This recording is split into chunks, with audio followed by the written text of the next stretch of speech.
Rozprávky na dobrú noc od Ejaji detka. Dnes ti porozprávam tichý, ale krásny príbeh o malom vtáčikovi, ktorý mal väčšie srdce než mnohí ľudia. Volá sa o Škovránkovi. Tak si ľahni, zavri očká a poď sa so mnou ponoriť do rozprávky o slobode, láskavosti a sile priateľstva. Kde bolo, tam bolo, žil raz malý škovránok. Mal perie jemné ako obláčik a hlas, ktorý dokázal prebrať aj ten najmrzutejší deň. Každé ráno vítal slnko piesňou a každému, koho stretol, zaspieval veselú melódiu. Lenže jedného dňa, keď spieval nad poľom, ho zbadal bohatý kupec. Taký krásny spev som ešte nepočul, povedal a natiahol sieť. Zajtra mi budeš spievať doma, len pre mňa. A tak malý škovránok skončil v zlatej klietke. Kupec mu dával najlepšie zrno a čistú vodu, ale niečo tam chýbalo. Obloha, vietor, sloboda.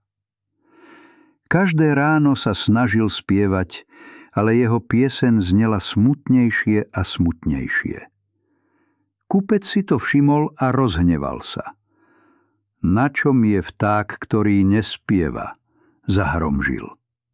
V tom ku kupcovi prišla jeho dcérka Elenka, malé dievčatko s dobrým srdcom.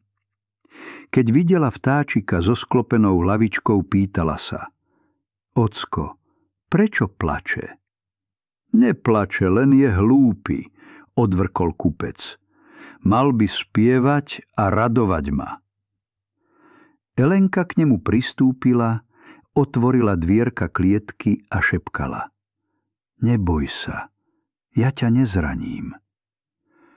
Škovránok sa na ňu pozrel, zatrepotal krídelkami a ticho pípol. Na druhý deň, keď kupec odišiel na trh, Elenka otvorila okno. Poď, maličký, povedala. Nie som tvoj pán, ani ty môj vták. Choď, kam ťa vietor zanesie. A škovránok vyletel. Zniesol sa vysoko nad mesto, nad rieky, nad polia, až kým znova nevidel slnko, čo ho tak chýbalo. Rozospieval sa. Jeho hlas sa niesol ponad lúky a hory až do Elenkinej izby. Odvtedy, vždy keď Elenka otvorila okno, priletel škovránok k nej na parapet a zaspieval jej svoju rannú pieseň. A Elenka sa usmiala, pretože vedela, že pravá láska a priateľstvo nikdy nikoho nedrží, ale dáva krídla. A tak, deti moje, zapamätajte si. Šťastie sa nedá kúpiť, zamknúť ani vlastniť. Šťastie lieta tam, kde mu dáme slobodu. Dobrú noc a sladké sny.